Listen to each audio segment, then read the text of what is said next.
Hi guys, welcome back to my channel. This is Darren. Hope you're all well and keeping safe.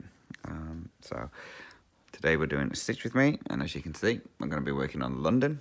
I did mention that in my normal update if you watched that one. So I just noticed there's a couple of straggler strands here. Let me just get these cut off. There we go. Out the way. So weather is still cold. Don't you just love winter? So I'm gonna say hopefully I can manage my normal length video today.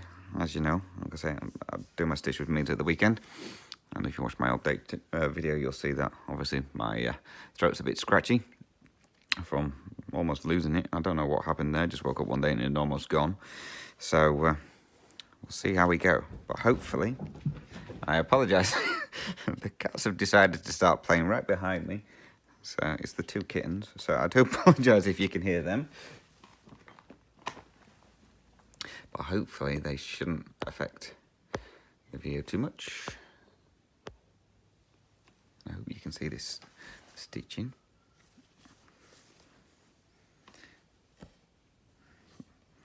So I was going to stitch one colour, then I realised it was probably going to be a bit too dark for you to see. So I changed it out for the lighter colour. Because I don't know how well the dark colours will actually show up here while doing a stitch with me. So if you're watching, you won't be able to see what I'm doing. So we're going with the lighter colour.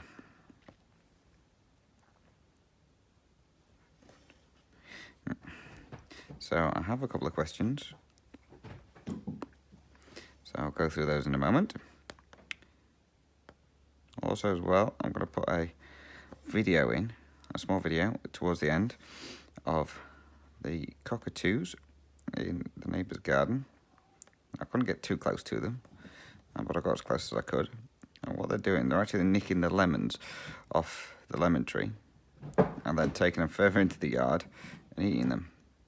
So why they went for the lemons, not the oranges, is beyond me, because there's an orange tree right next to it, but they wanted the lemons. So it was quite funny to watch. Shane actually told me that they were doing it, so I was like, oh, I've got to go and see this. So I went and had a look.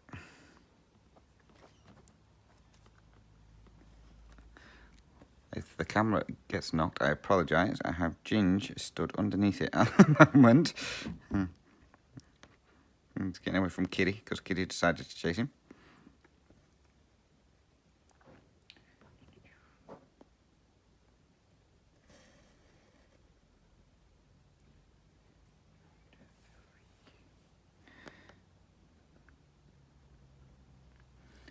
Bear with me just 2 seconds. It's a bit, obviously, because I'm working on black,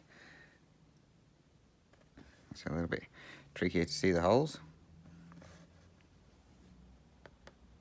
Especially on 18 count. So, just to let you know as well, Shane, as I mentioned a couple of times, he's doing his truck license. Now, I don't know if I mentioned it in the last one, but he went for his test and he failed. He forgot to stop at a stop sign. He just slowed down and then used it as like a giveaway sign, so there was nothing coming, so he just pulled out. So driving instructor failed him because he didn't stop. So he then booked him in again to redo it. So he had that on, when did he have it? Thursday. So he did his test again on Thursday. Now he had a late appointment on Thursday. So his test wasn't until 10 to 3, and we finished work at 3 o'clock. So it's like, sorry, we finished work at 3:30. So it was like, apologies, you can probably hear these cats going absolutely crazy. So yeah, we finished work at 3:30, so it was like, that means we've got to hang around now until he gets back. So we decided to take, his sister decided to take her car as well, because we all go in one car. So we all went in 2 cars Thursday. So we was like, it's either going to be back before we finish, which means he's failed again, or we'll see him later on. Anyway, this time he managed to pass. So apparently the instructor was too busy talking and kept forgetting to turn in where to turn off. So they kept missing the junctions. Have we got that in the right spot? Nope, got that in the wrong spot. And here we go with some frogging. One stitch across. So the driving instructor was too busy talking to him. And then he's like, oh yeah, you want to turn left here? So needless to say, sometimes he missed the junction because the driving instructor forgot to tell him. And he's like, oh well, we'll just go somewhere else. So he passed, so he was well over the moon that he actually passed. So that was on Thursday, and then he obviously told them at work on Friday that he passed, so they had him running here, there, and everywhere. So Friday, I had my first COVID jab, so it was like, well, you need to be back from your delivery by 1:15 at the latest, because I need to be at the hospital by 2 o'clock to get my jab. I know it took him ages to load his truck up, and he didn't have long before we finished, before he left. I was like, all right, looks like I'm going in the car and then having to come back and pick him up after I've had my jab. Which is a good job I didn't do that, because I ended up waiting at the hospital for an hour to get my jab. My appointment was for 2 o'clock. And when I got there, they said there's a 45 minutes to 1 hour wait, because the nurses and that had their lunch break, so they were swapping over, so there weren't as many people in there, so there was only a couple in there, so they had to wait until like 1:30 or something like that. They have half an hour break, I'm guessing, so they had to wait for them to come back to then for the others to go for theirs, and then to try and catch up. So, but luckily he got back by 1:10. And the cats have just destroyed stuff, so bear with me just 2 seconds. Sorry about that. We have a speaker on the wall near where the cat tree is, and it's been there for absolutely ages, and Ginger's just decided to pull it off. So if you heard a big bang, that's what it was, so I do apologise. So as I was saying, so Shane got back at 1:10, so I managed to make it to the hospital in time, and then I had to hang around at the hospital for, well, I thought if I get to the hospital early, I'll be in and out quicker, so I should only be 20 minutes. And so then they said we had to wait between 45 minutes to an hour before getting this jab. Then you have to wait around 15 minutes afterwards just to make sure you're all okay. So by the time we got out of the hospital, it was almost 3 o'clock. And they say, do you know what the side effects are for the Pfizer vaccine? It's like, well, I know you get a sore arm, that's all I know. And she's like, yeah, you get headache, sore arm, and flu-like symptoms. It's some of the things that you can get. I was like, oh, great. Now, I don't know if anybody else is like me, but I used to have the flu jab when I was younger because I had asthma. Now, whenever I had the flu jab, I used to walk home from the doctors, and by the time I'd walked home, I was absolutely full of the flu. So, if there's anything that's any symptoms or anything like that you're going to get from a jab, I generally get them I'd say within half an hour to an hour. So it's like, oh, joy. Anyway, luckily for me, I only got the headache. My right arm was sore, but as I say, when I got up this morning, my left arm was sore. And I had the jab in my left arm, so why my right arm was sore, I have no idea. So far, it's just my arm that's sore at the moment. I haven't got the headache no more, that's gone.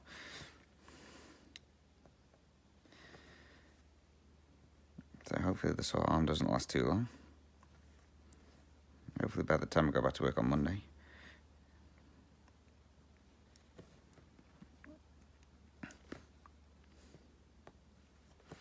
But yeah, I'll say Shane's so happy now that he's driving the truck. Gets him out of the shed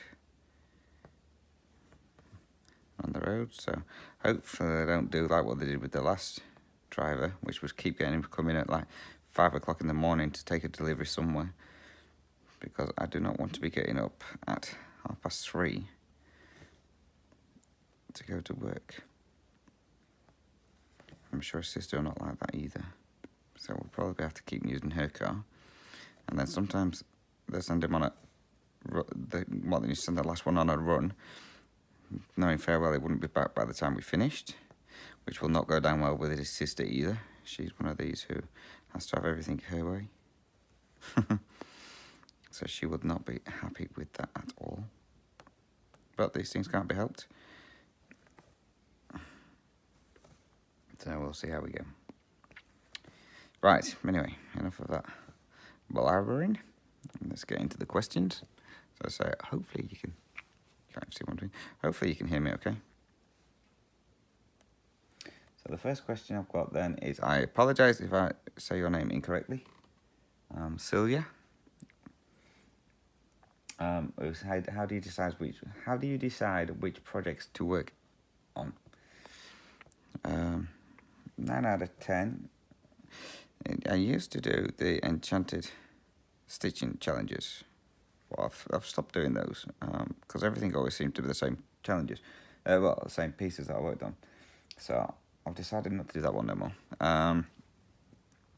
But with that one, well, when I was doing that one, it was quite just a case of pick some out that went with the theme that they wanted. But now I've decided to just start like going through and pulling out stuff that I've not worked on in a while, because I seem to be working on the same stuff all the time. So I've decided to now start working on pieces that I haven't worked on so much. Can you see where I am there? No, can you? So I've now decided to start working on pieces that I haven't touched very often, like London. I love this London piece. It's not the easiest to stitch at night time. But this hasn't been touched for ages, and I don't know why. So, as I say, it's like the other ones. You get a new piece and you just want to work on that one all the time, and then you start another new piece and that old piece gets put away and forgot about. And then you're like, oh yeah, I really should stitch on that one. Like I said to someone before, half the time you forget about a piece, and then someone will say, have you finished this piece? Because I haven't seen it in a long time. You're like, nope, forgot about that one. I'll pull that one out again. So yeah, but normally now I just go through my tub and see what projects I've got and that I haven't touched for a bit, and then pull one of them out just so that I can say I've worked on it. I mean, at the start of this year, I was doing well with the whip go, so it was a case of like when the whip go was pulled out, I worked on those pieces, just so I could get them done. But obviously, I kind of went a bit sideways. So this one is part of my whip go as well, which is to get 3,000 stitches done, which I don't think that is going to happen very quickly. I say, especially with it being dark. I don't mind stitching on black at all, but I'm going to say it just depends on the size of it. As I say, with the Northern Lines, which is my wolf piece, that one is quite easy to stitch on because it's on 14 count. Seems big pin stitch, but never mind.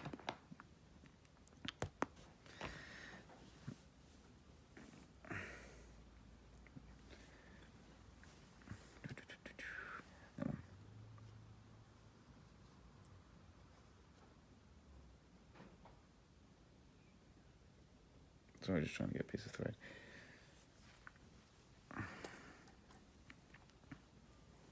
So yeah, so that's how I'm gonna say how I'm doing it at the moment with regards to deciding what piece.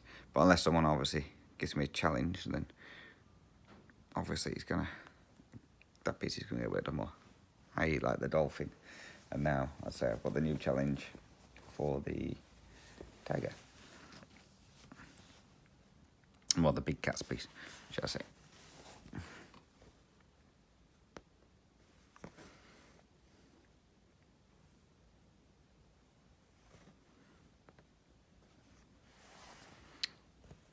Now, someone did mention as well, as I say, when I was working on Tiger Piece last week, about pin stitching, I would switch the needles over.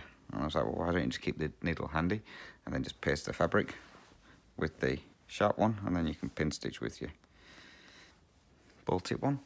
I was like, yeah, that's a good idea. Why didn't I think of that one? But I still keep switching over.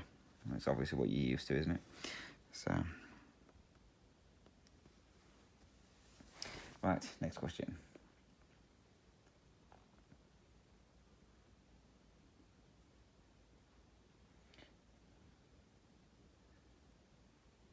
So this one's from Dawn.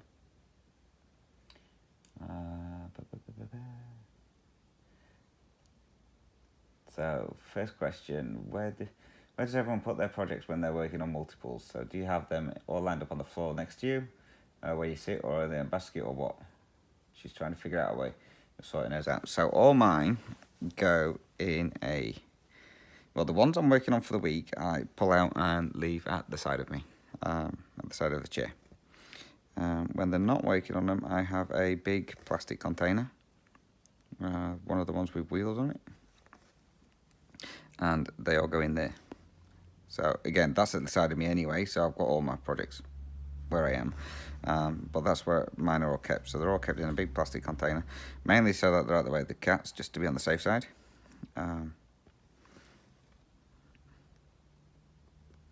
That's where my projects live until I get a craft room sorted out, whenever that may be. And then once I have a craft room sorted out, then I can put them away in a cupboard or something like that. But as it stands at the moment, the ones I work on are out of the tub and in a pile at the side of me, and the ones that I'm not working on are just in the tub,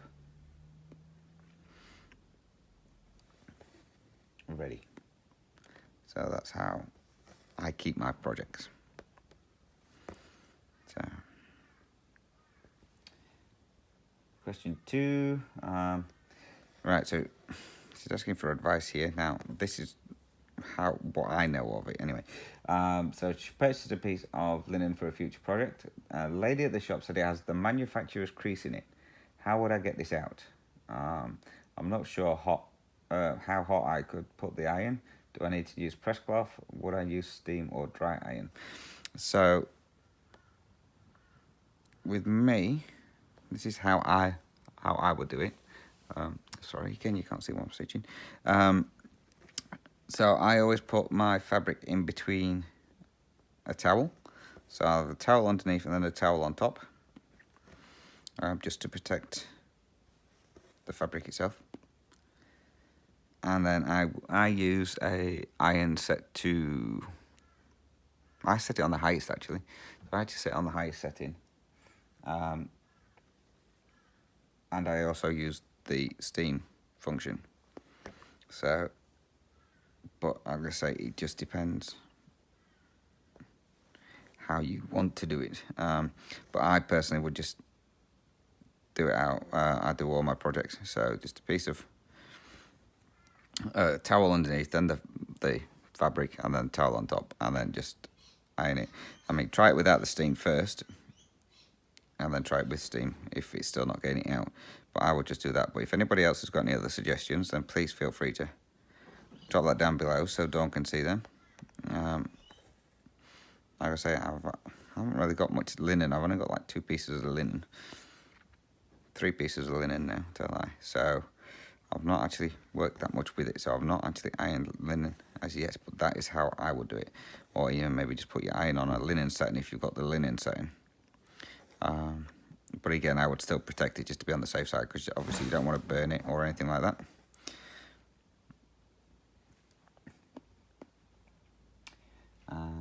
And the final question: would you by any chance know if Weeks Dye Works floss is safe to wash? Since it's an over-dyed floss, I'm not sure that it's safe to get it wet. Now I think I have. Now most of them have, I'll tell you on the label if they're safe to wash. So apologies for the noise. I have got some somewhere. Where have I put them?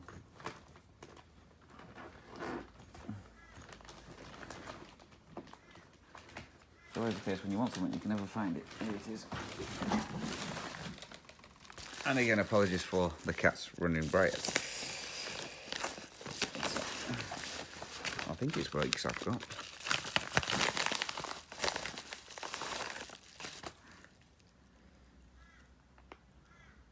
That's colour and cotton. That's classic colour works.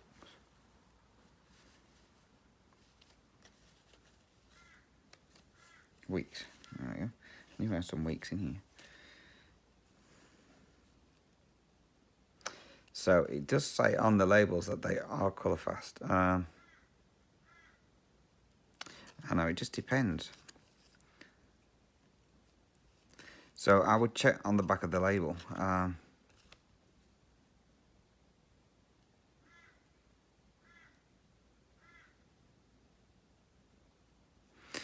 So, because I've only got a couple. Yeah, I've only got a couple. I've only got 4. Well, these ones here. This one says it is not colour fast, but if you do need to wash it with cold water to avoid bleeding. But on the other 3 I've got, they all say they are colour fast. So I suppose it depends on the colour, but I would just check on the back of the label because they always put on it whether they're colour fast or not. So this one, for example, is not. So if it does need to be washed, then use it in cold water to stop it from bleeding. So to answer that one, it just depends on what colour it is, I'm guessing. So I would check on the back of the label. Hopefully yours will go on the back of the label, but if not, just wash it in cold water to prevent it from bleeding.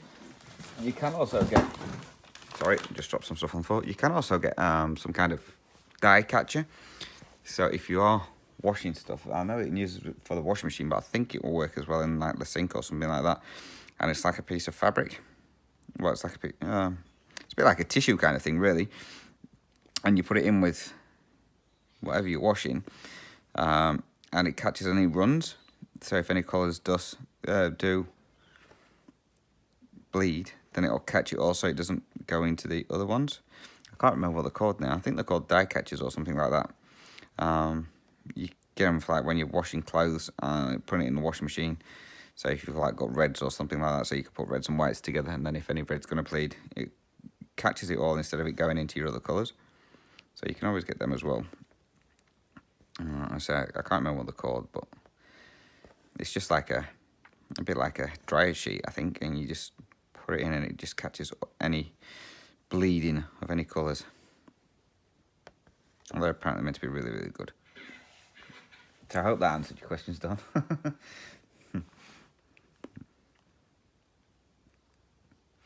Next one's from Carol, who asked, do you have those crazy kookaburra birds who laugh? So, yes, we do have the kookaburras over here. They are quite funny when they laugh. Now, we don't have that many around where I live. You can hear them every now and then. But it's not very often you see them where I live. You can hear them, but you can't see them. At work, you see them a fair bit. They're normally sat on the phone lines. So yes, we do have the crazy kookaburras, but not as many as which is quite good because they're quite loud when they laugh as well. Not as loud as the cockatoos flying past, but they are quite loud.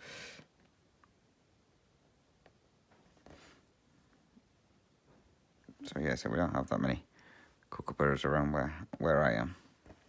It's mainly all the noisy miners, which are the little birds that keep tormenting the cats. And then the cockatoos, that's all we mainly have around it, and lorikeets.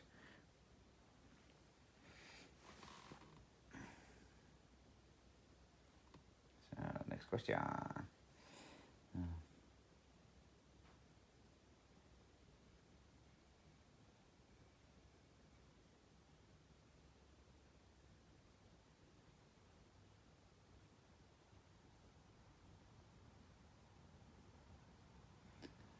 A couple of people have mentioned as well with regards to my last video when I mentioned that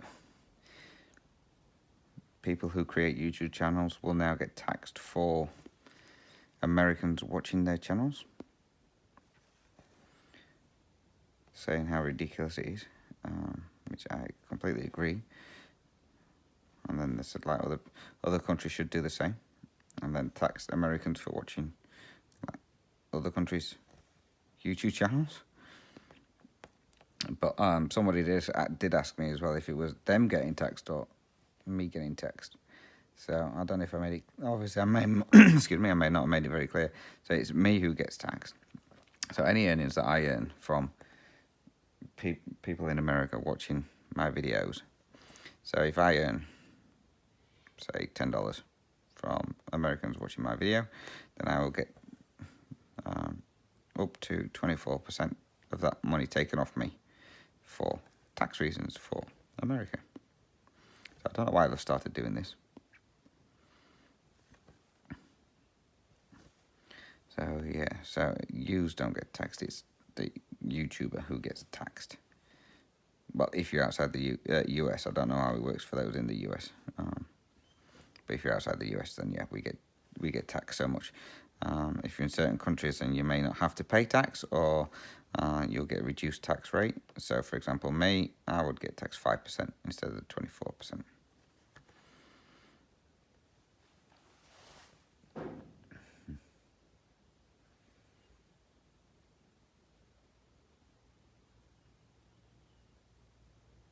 Now, this one's from Jody, who asked, at first, did you mostly just do one at a time kit patterns until you were finished? And when did you decide to have so many projects going at one time? So, yes, when I first started stitching, I did used to do just one at a time. And then I started watching FlossTube. And it's like, oh, you can have multiple projects going. But I still only worked on one at a time. And then I then started with multiple projects, while having a couple of projects on the go. And the rest, as they say, is history. I now have a fair few projects on the go.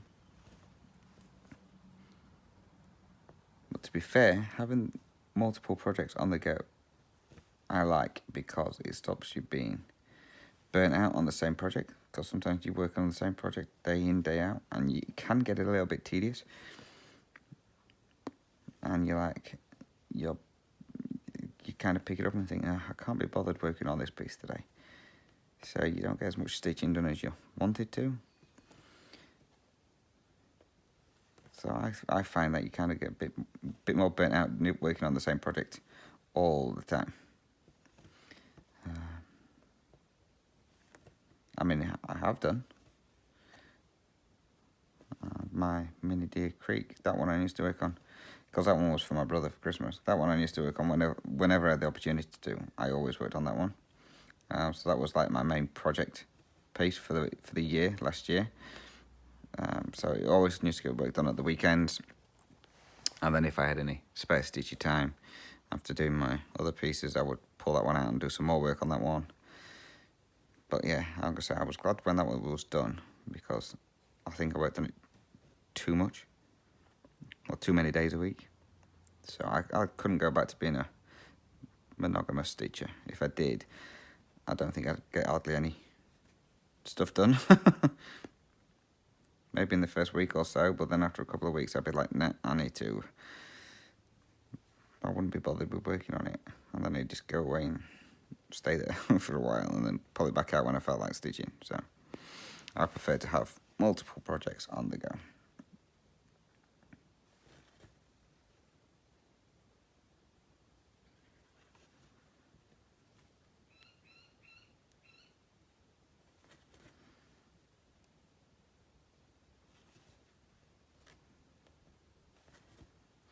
That one's a bit of pin stitch.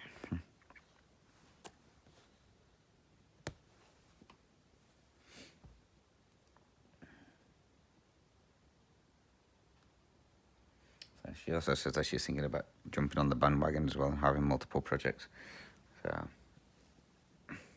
if you think you can handle it, then do it. Like I say, I enjoy having multiple projects. The only downside to it is you don't get many finished. it takes you longer to get one finished than what you would normally. So, but I enjoy having multiple projects on there.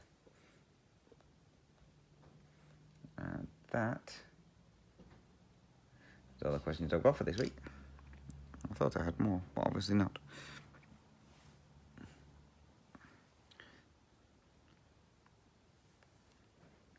Never mind.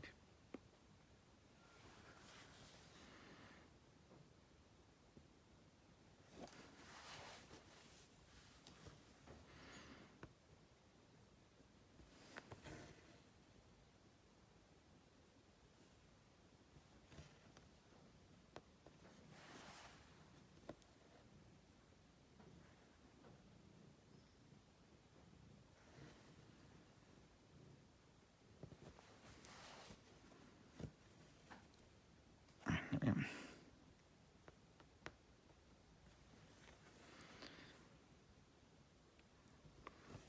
So what to talk about now? So this piece, if you are new and you've not seen this piece being worked on before, at the top there is some gold metallic thread. My absolute favourite thread to work with. Not. I still haven't ripped it out. I was going to rip it out and replace it with petite treasure braid. But I've also worked out as well that I may have actually done it wrong. Because this was probably before I found out that you could actually split the metallic threads. I thought you had to stitch with all 6 strands. So some of them are 6 strands, so you can just split them and work with the one. And I was using all 6.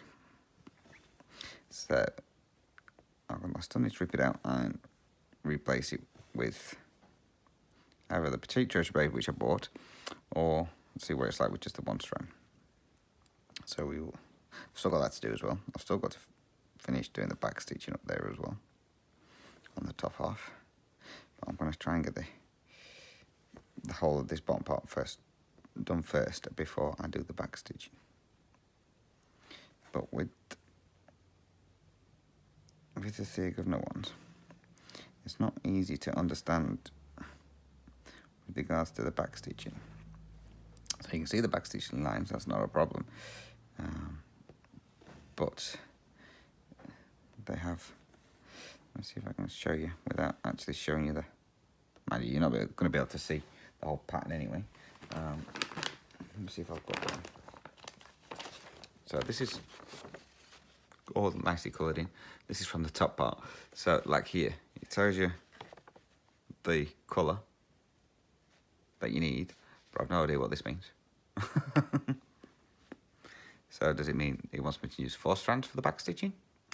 Does it mean it's only for the up and down parts? I have no idea. And then it's like here, here. This one, it's again, tells you the colour, but then it just has an arrow going that way, so. And then down here, the colour again, going that way and that way, so it doesn't make it easy to work out. So, I mean, with that, does that mean it's for this part? Or does it just mean it's for these bits? Doesn't make it clear with regards to their backstitching stuff. And it doesn't tell you in the instructions either. So, with that one, if anyone has done a Thea Governor piece and knows the answer to those, please let me know. So then at least I know how to do it.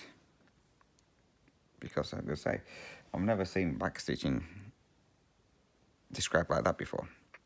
Obviously, normally with most backstitching, it's all just black and you just go around the outside. But these ones use certain colours to go over, to obviously to make it stand out, to give it the depth that it needs.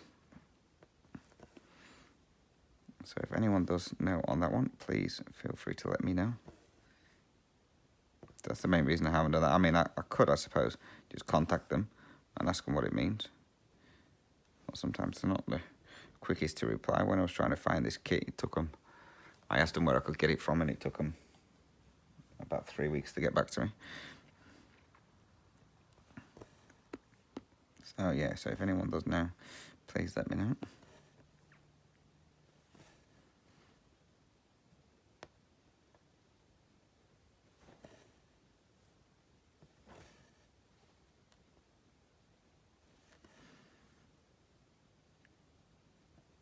So I'm using my ball tip needle today, just because normally sometimes when I'm working on the black I have the light pad underneath it just so you can see where the holes are when using a normal needle. Well, I thought, well, I'll give the ball tip needle a try, because that one you should just be able to find the holes pretty straight away. And so far it seems to be working. Although I think I've may have done 1 or 2 stitches a little bit wonky. But that could be from the stitches I've had around it, where I've gone in the wrong part of the fabric.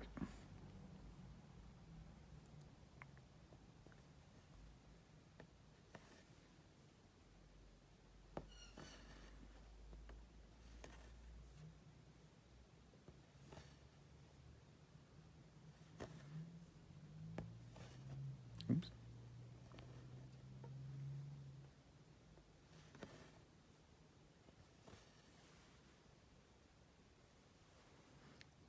That stitch there hasn't gone overly brilliant. I'll leave it in there.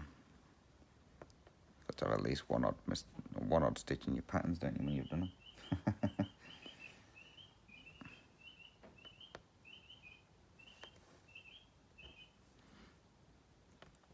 I do like, though, how the 3 governor kits are done with regards to like all the different shades of like one colour. And it kind of makes it all stand out. So I do like how they do it. It's just a bit hard deciphering which colour is which, because if you've not done a 3 governor kit before, any spare, they send the kits out and the floss is on the cards, as you normally have them, but then any spare floss is just in a bunch, but it doesn't tell you the colour, or what symbol it's for. So, and when you've got like here, this is like this is like 3 different colours, but like these 2 here look exactly the same. So trying to figure out which floss is which off the spares is a bit tricky. You've got to definitely have good light so that you can see the difference between them. So yeah, that's the only downside to the good kits. It would be nice if they actually told you which floss is for what, like group them in the correct symbols, if you know what I mean. So that would have been a lot better.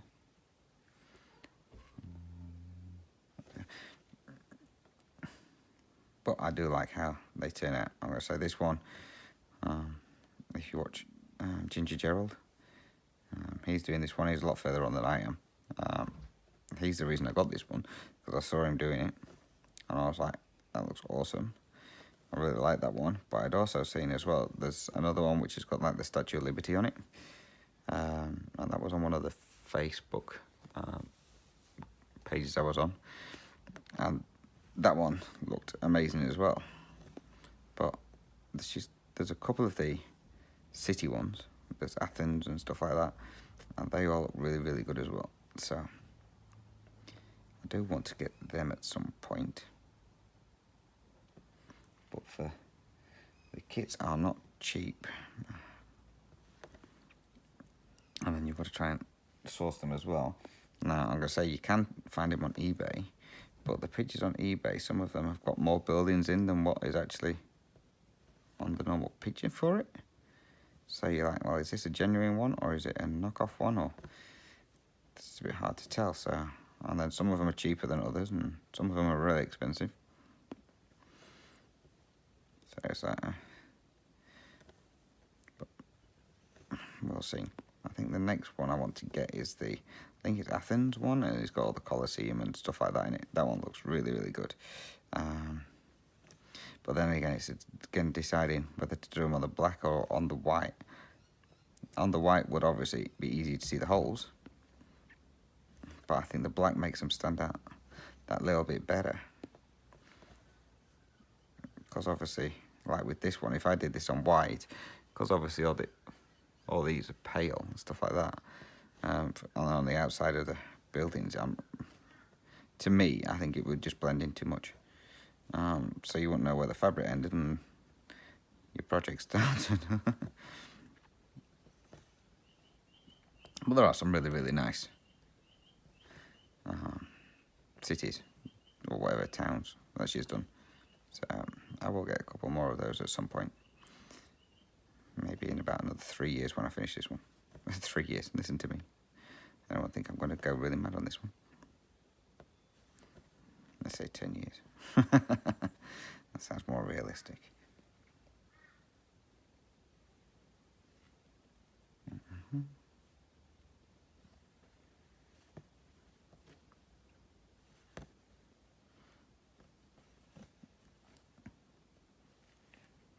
This one is 3 stitches. So if you heard that noise then, that's Kitty jumping on my project bag that I keep this one in. She likes the project bags and she likes to sleep in them. I take the kit out of it that I'm working on and she gets in it.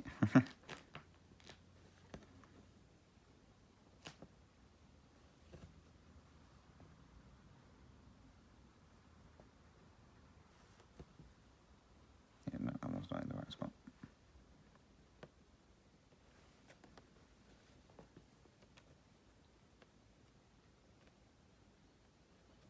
That's what my needle over it helps.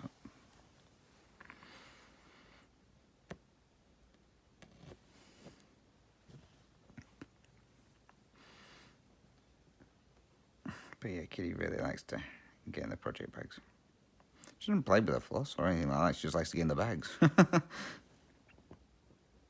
think it's to keep herself warm. That's better.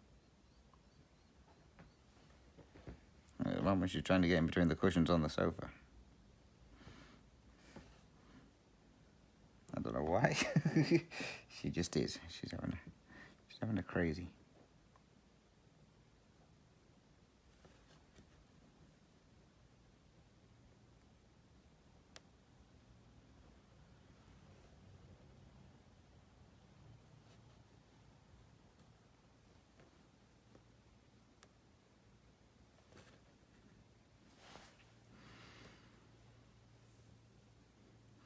Maybe I should definitely leave my thread a little bit longer when ending things.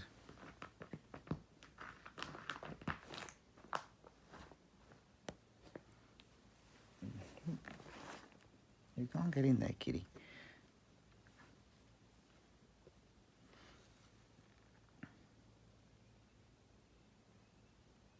Missed.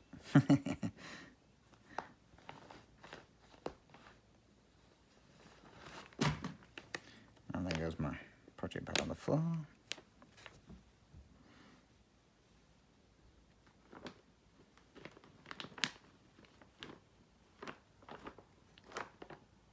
The best, I did take a picture, I don't know if I ever showed you that. The best picture I took of Kitty was when she got into my Garen Toten bag, project bag. She actually got in there and went to sleep. This one she's trying to get into, but I've zipped it up so she can't get into it.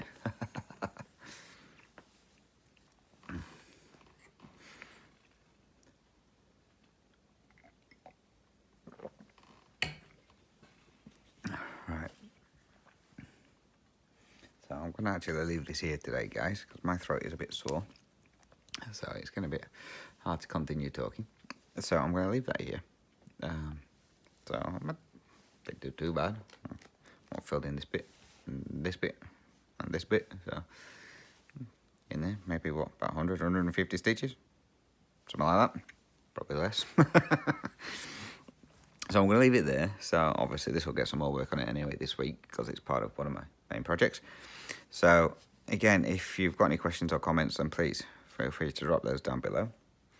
Again, you can email me those, any questions or whatever as well. Again, email address will be linked down below, but that's dizzystitcher@gmail.com. Or again, drop me a comment on Instagram. There it's Dizzy Stitcher. So I hope you get plenty of stitching done. As I said, this one's a bit shorter than normal.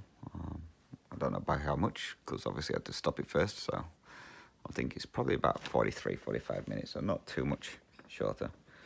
But yeah, so thanks for watching. Again, I hope you get plenty of stitching done. and I will catch you in my next video, which will be my next update video. So until then, guys, stay safe, happy stitching, happy crafting, happy housework, whatever it is you're doing, and I will speak to you soon. So thanks for watching, guys. Take care. Bye bye for now. All these cockatoos here, I've been nicking the lemons off this lemon tree and then flying over there to eat them. Crafty little things.